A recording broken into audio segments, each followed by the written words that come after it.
കൂട്ടുകാരെ, നമുക്കൊരു തോരൻ വെച്ചാലോ?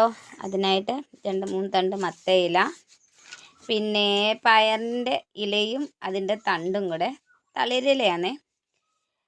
പിന്നെ ചീരയുടെ ഇല, അതായത് വേലിച്ചീര, അതിൻ്റെ ഇല, പിന്നെ ഒരു തണ്ട് പച്ചച്ചീര ഉണ്ടായിരുന്നു, അതെടുത്തു. പിന്നെ ഒരിത്തിരി തൊമര വേവിച്ചതും.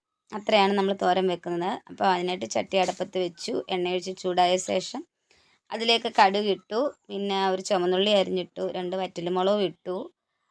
അത് നന്നായിട്ട് ഇളക്കിയതിന് ശേഷം അതിലേക്ക് നമ്മൾ അരപ്പിട്ടു. അരപ്പിനായിട്ട് ജീരകം, വെളുത്തുള്ളി, മുളക് പൊടി, മഞ്ഞൾപ്പൊടി, തേങ്ങ ഇത്രയും ഇട്ട് നന്നായിട്ട് ഇളക്കി. അതിലേക്ക് ഇച്ചിരി ഉപ്പും ഇട്ട് ഇളക്കിയതിന് ശേഷം വെള്ളം ഒന്ന് വാർന്നപ്പോൾ അരിഞ്ഞു വെച്ചിരിക്കുന്ന ചീരയിലെല്ലാം ഇട്ടു. നന്നായിട്ട് ഇളക്കി. അതിൻ്റെ വെള്ളം ഒന്ന് വാർന്നു കഴിഞ്ഞപ്പോഴത്തേക്ക് നമ്മൾ വേവിച്ച് വെച്ച തൊമര ഇട്ടു.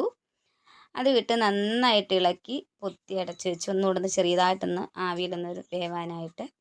അങ്ങനെ ആവിയിൽ വെന്ത് തോരന്. അപ്പം നമ്മുടെ തോരൻ കണ്ടോ, സൂപ്പറല്ലേ, നല്ല തോരനാണ്.